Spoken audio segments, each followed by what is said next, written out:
Bonsoir, cher auditeur, et bienvenue dans notre havre de paix historique. Alors que le monde moderne continue sa course effrénée autour de vous, je vous invite à vous installer confortablement, à fermer doucement les yeux et à entreprendre avec moi un voyage apaisant vers les brumes mystérieuses du Moyen-Âge français. Cette histoire est conçue pour vous offrir un moment de détente profonde, pour calmer votre esprit et peut-être vous accompagner doucement vers le sommeil, bercé par les échos d'un temps où les ombres dansaient au rythme des flammes vacillantes et où chaque forêt abritait ses propres mystères. J'aimerais savoir d'où vous nous écoutez ce soir et à quel moment de votre journée vous avez choisi de vous évader avec nous. Êtes-vous blotti sous une couverture alors que la nuit tombe sur Paris? Ou peut-être écoutez-vous au petit matin dans votre appartement à Montréal? Partagez votre coin du monde dans les commentaires. J'aime imaginer notre communauté d'âmes rêveuses dispersées à travers le temps et l'espace. Si ces voyages dans le temps vous apportent du réconfort, n'hésitez pas à vous abonner pour ne manquer aucune de nos futures explorations historiques. Chaque semaine, nous traversons ensemble le voile des siècles pour trouver sagesse et apaisement dans les récits d'autrefois. Maintenant, laissons les soucis contemporains s'évanouir comme la brume matinale. Fermez les yeux et respirez profondément. Car nous quittons le présent pour nous glisser dans un village français du XIIIe siècle, où les histoires murmurées près du feu portaient bien plus que de simples mots. L'hiver s'était abattu sur Saint-Martin-au-Bois avec une férocité qui n'étonnait plus personne. La neige, tombée sans interruption depuis 3 jours, avait transformé le modeste village en un tableau figé, où seules les volutes de fumée s'échappant des cheminées témoignaient encore de la vie qui persistait. Dans la grande salle de la maison du forgeron Guillaume, la plus spacieuse du hameau, les villageois s'étaient rassemblés comme chaque soir de grand froid. Par tous les saints, fermez cette porte avant que le souffle de la Dame Blanche n'entre avec vous, s'exclama le vieux Mathieu, en voyant arriver les derniers retardataires qui secouaient en la neige de leurs capes rapiécées. La chaleur du feu central enveloppait l'assemblée d'une lueur orangée, projetant sur les murs de pierre des ombres dansantes qui semblaient parfois prendre vie d'elles-mêmes. Les enfants, regroupés sur des nattes de paille près de l'âtre, regardaient avec des yeux écarquillés le vieux Mathieu, dont le visage ridé se transformait en masque inquiétant à chaque nouvelle histoire qu'il entamait. Vous connaissez tous le chêne fendu qui marque la limite de nos terres à l'est de la forêt, commença-t-il d'une voix rendue rauque par les années. Ce que vous ignorez peut-être, c'est pourquoi aucun oiseau ne chante jamais dans ses branches, même au plus fort de l'été. Dans un coin de la pièce, légèrement en retrait des autres, une jeune femme aux cheveux auburn tressés sous un simple voile de lin écoutait avec une attention particulière.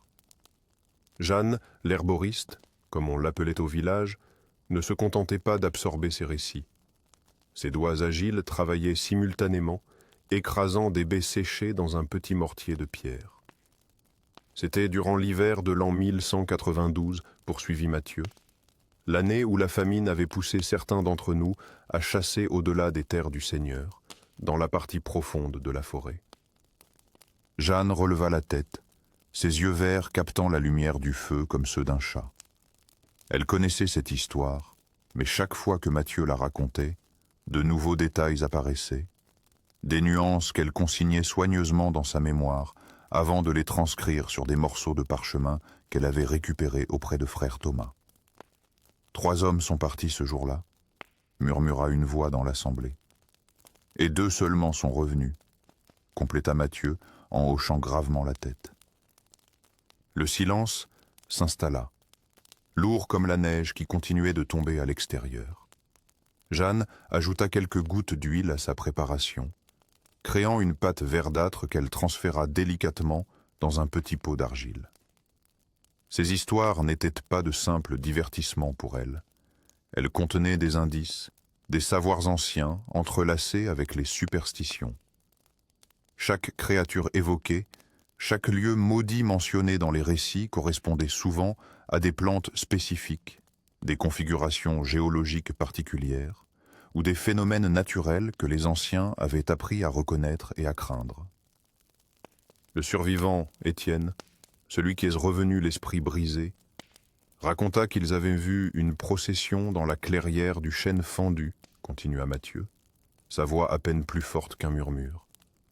Des silhouettes encapuchonnées portant des lanternes aux lueurs vertes, marchant en cercle autour d'une forme qu'il n'a jamais pu décrire. Son compagnon s'est approché trop près et « Assez !» interrompit brusquement Marthe, la femme du meunier, en serrant contre elle son plus jeune enfant qui commençait à trembler. Ils vont faire des cauchemars, et nous avons tous besoin de dormir. Jeanne referma soigneusement son pot de pommade, un remède contre les engelures qu'elle distribuerait demain aux plus nécessiteux. Elle savait que Mathieu ne racontait pas tout, que certains détails étaient trop perturbants, même pour les veillées d'hiver.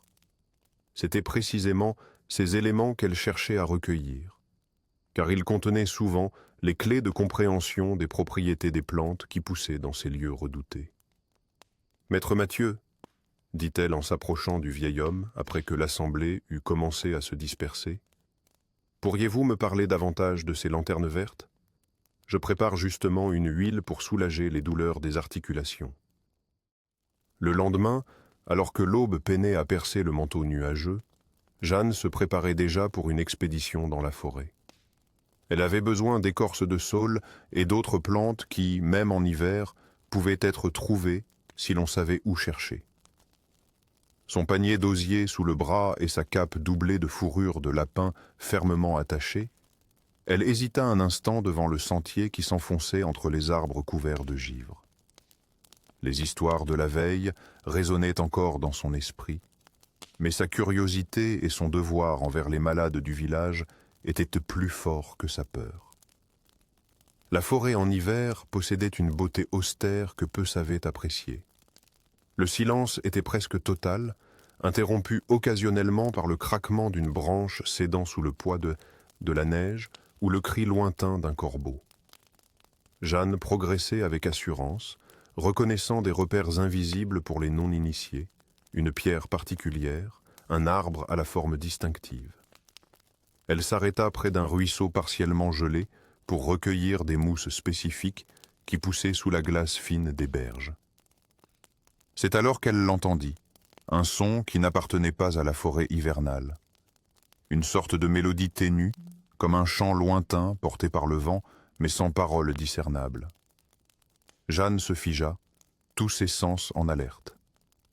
La chanson semblait provenir de plusieurs directions à la fois, rendant impossible la localisation de sa source.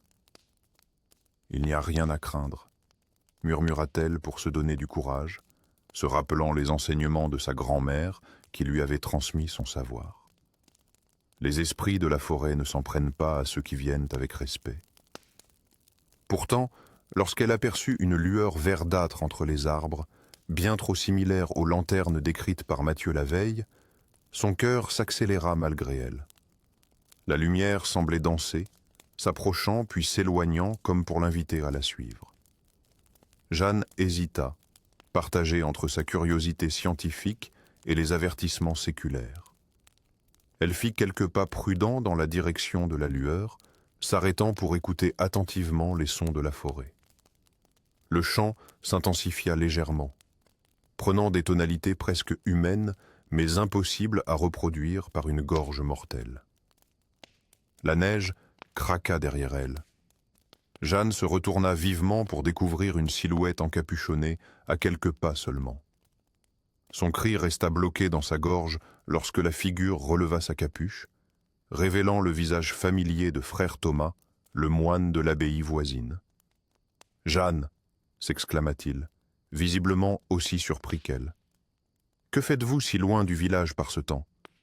Ne savez-vous pas que... » Il s'interrompit, son regard se portant au-delà d'elle, vers l'endroit où la lumière verte avait brillé un instant plus tôt.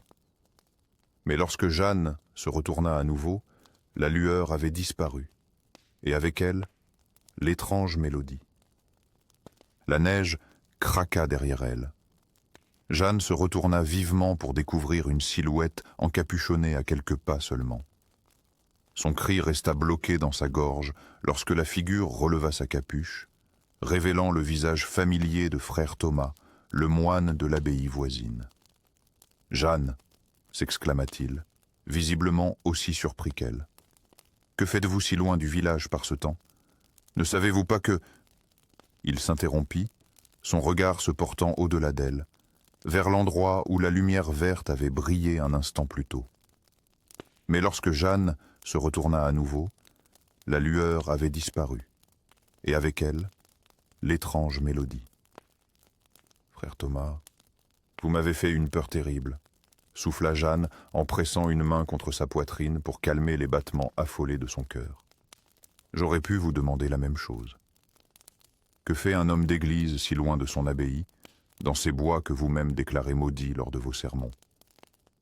Le moine baissa les yeux, ses doigts nerveux tripotant le crucifix en bois qui pendait à son cou. Son visage émacié semblait plus pâle encore dans la lumière hivernale, et Jeanne remarqua les cernes profonds qui creusaient son regard. « Je cherchais la source de mes tourments, » murmura-t-il enfin.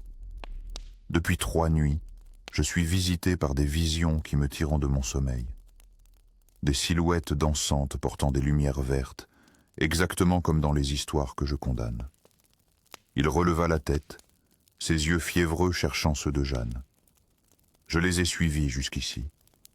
Dites-moi que vous les avez vus aussi, que je ne perds pas l'esprit. » Jeanne hésita, partagée entre la méfiance et la compassion. Frère Thomas était connu pour ses sermons enflammés contre les superstitions païennes des villageois, condamnant leurs rituels et leurs croyances comme œuvre du malin.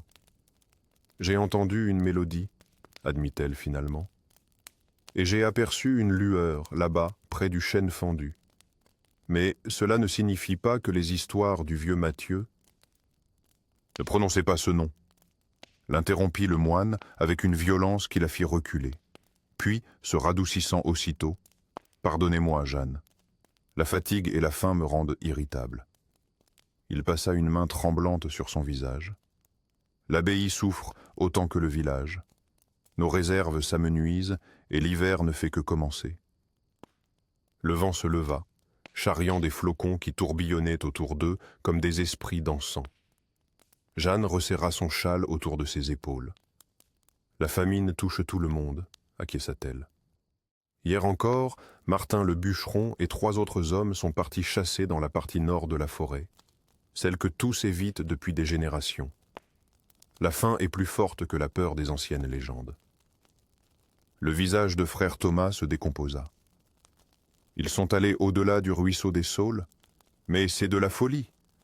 Ces interdits existent pour une raison, même si... Il s'interrompit, comme pris en flagrant délit de contradiction avec ses propres enseignements. Je veux dire, ces zones sont dangereuses. Les loups y sont nombreux et le terrain traître. Un craquement sourd résonna dans la forêt, faisant sursauter les 2 compagnons. « Venez avec moi à l'abbaye », décida soudain le moine en saisissant le bras de Jeanne.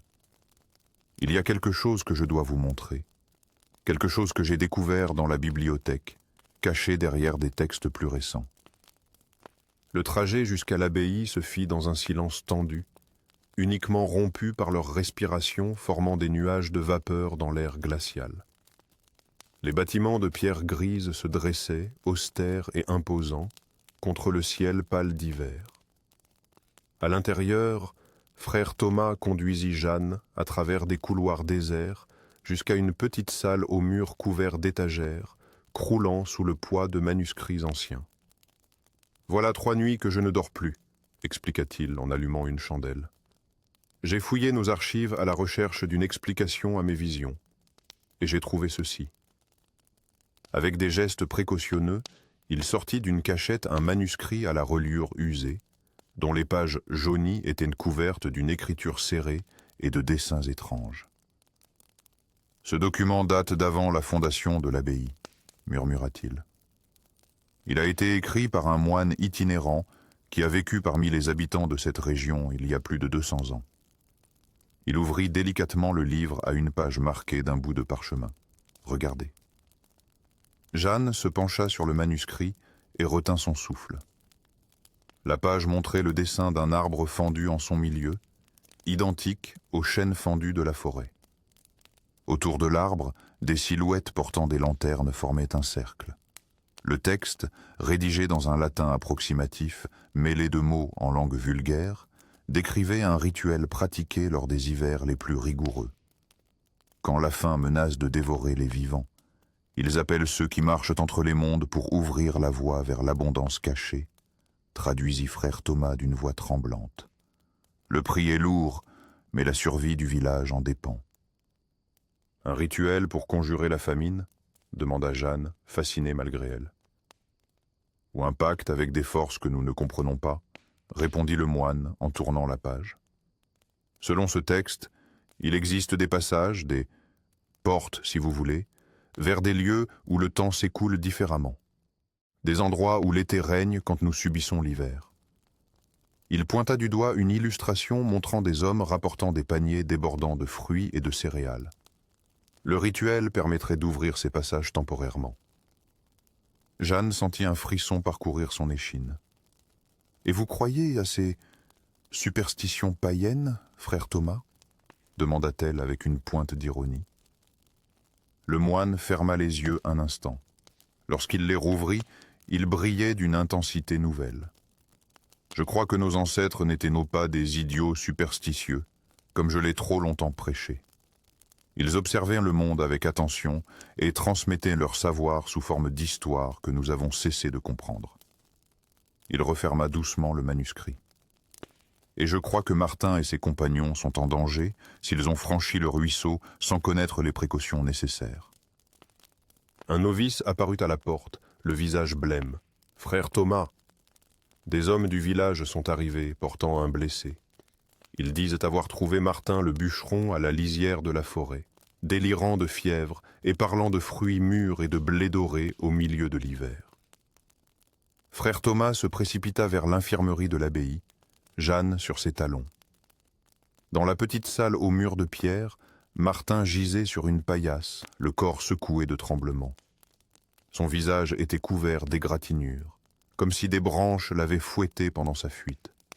Ses yeux, injectés de sang, fixaient le plafond sans le voir. « J'ai vu l'été au cœur de l'hiver », murmurait-il entre deux halètements.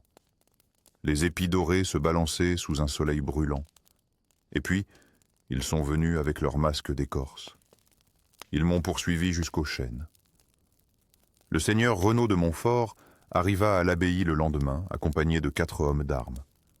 Grand et austère dans sa tunique de laine fine bordée de fourrure, il exigeait des explications. « 3 de mes serfs ont disparu dans cette maudite forêt, tonna-t-il en frappant du poing sur la table de l'abbé. Et maintenant ce bûcheron qui délire.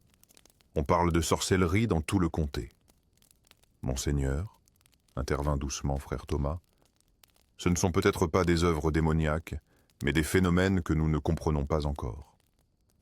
Le manuscrit que j'ai découvert suggère que nos ancêtres connaissaient ces passages. » Le seigneur renifla avec dédain, mais son regard trahissait une inquiétude profonde. « Ma propre fille prétend avoir vu des lumières danser entre les arbres depuis sa fenêtre. Des lumières vertes, comme celles dont parlent vos paysans superstitieux. Ces lumières sont réelles, osa Jeanne, qui était restée silencieuse jusqu'alors. Je les ai vues moi-même, tout comme frère Thomas. Le seigneur la dévisagea longuement avant de soupirer. L'hiver dernier, j'ai chassé un cerf blanc jusqu'à ce chêne fendu. L'animal a disparu comme s'il s'était évanoui dans l'air. J'ai senti un souffle chaud, comme une brise d'été. J'ai cru que mes sens me jouaient des tours. L'abbé, qui avait écouté en silence, prit enfin la parole. Peut-être devrions-nous considérer que la sagesse de nos ancêtres n'était pas que superstition. Le Christ lui-même n'a-t-il pas dit que le royaume des cieux était parmi nous? Il existe peut-être des lieux où les voiles entre les mondes sont plus minces. Blasphème, s'écria d'abord le Seigneur avant de se radoucir. Pourtant, mon propre grand-père parlait de ces choses. Il disait que l'Église avait incorporé d'anciennes vérités dans ses enseignements, comme on plante une jeune vigne sur une souche robuste. 3 jours plus tard, une procession inhabituelle se forma à l'orée de la forêt. Frère Thomas marchait aux côtés de l'abbé, portant une croix et un encensoir. Derrière eux venait le seigneur Renaud, Jeanne avec son sac d'herbe, et plusieurs villageois portant des offrandes, du pain, du sel, du miel. Ils s'arrêtèrent devant le chêne fendu, dont la massive silhouette semblait plus imposante que jamais. Nos pères et nos mères avant nous ont respecté les mystères de cette forêt, commença Jeanne d'une voix claire. Ils savaient qu'il existe des forces que nous ne pouvons pas comprendre, mais avec lesquelles nous devons vivre en harmonie. L'abbé bénit le chêne avec de l'eau bénite, tandis que Jeanne déposait des herbes protectrices à ses racines. « Nous ne cherchons pas à percer vos secrets, dit-elle doucement, comme si elle s'adressait à l'arbre lui-même. Nous demandons seulement que nos disparus nous soient rendus, et que la paix règne entre nos mondes. » Le seigneur Renaud, d'abord sceptique, finit par s'agenouiller et déposer son propre présent, une petite dague à manche d'argent qu'il planta dans le sol. « Ma famille protège ces terres depuis 7 générations, dit-il solennellement. Nous continuerons à les protéger, avec tout ce qu'elles contiennent de visible et d'invisible. » Au printemps suivant, alors que la famine s'atténuait enfin, 2 des cerfs disparus réapparurent à la lisière de la forêt, désorientés mais en bonne santé, portant des sacs de graines inconnues qui, une fois plantés, donnèrent des récoltes exceptionnellement abondantes. Martin le bûcheron se remit lentement de sa fièvre, mais ne retourna jamais dans la forêt. Quant au 3e disparu, on ne le revit jamais. Mais parfois, les villageois juraient apercevoir sa silhouette parmi les ombres vertes qui dansaient certaines nuits entre les arbres. Les années passèrent, et Jeanne devint la sage-femme respectée du village. Chaque hiver, lors des veillées autour du feu, elle racontait aux enfants les histoires du chêne fendu et des passages entre les mondes. Ces récits ne sont pas de simples contes pour vous effrayer, leur expliquait-elle en préparant ses tisanes. Ils contiennent des vérités que nos ancêtres ont apprises parfois à leurs dépens. La forêt n'est ni bonne ni mauvaise, elle est simplement autre, et nous devons la respecter. Frère Thomas, vieillissant mais toujours vif d'esprit, avait cessé de combattre ce qu'il appelait autrefois des superstitions. Dans un recoin de l'abbaye, il avait créé une petite bibliothèque où il consignait méticuleusement les témoignages et les observations concernant les phénomènes de la forêt. « Dieu nous a donné la raison pour comprendre sa création », disait-il souvent à ses novices. Mais il nous a aussi donné l'humilité pour reconnaître que certains mystères nous dépassent. Le seigneur Renaud, avant sa mort, avait fait graver sur son sceau familial l'image d'un chêne fendu, rappelant à ses descendants leur devoir de protection envers tous les habitants de leur terre, visibles et invisibles. Un soir d'hiver, alors que la neige tombait doucement sur Saint-Martin-au-Bois, Jeanne, désormais grand-mère, guidait sa petite fille Mathilde dans la forêt. « Regarde bien où tu mets les pieds, » lui dit-elle en lui montrant certaines marques sur les arbres. « Apprends à reconnaître les signes. Certains chemins mènent plus loin que tu ne pourrais l'imaginer. »« Est-ce que je verrai aussi les lumières vertes un jour ?» demanda l'enfant, les yeux brillants d'excitation. Jeanne sourit mystérieusement. « Peut-être, mais souviens-toi toujours de ceci. Respecte ce que tu ne comprends pas, n'entre jamais dans un cercle de champignons, et si tu entends une musique trop belle pour être de ce monde, ne la suis pas, compléta Mathilde avec sérieux, à moins de savoir comment revenir.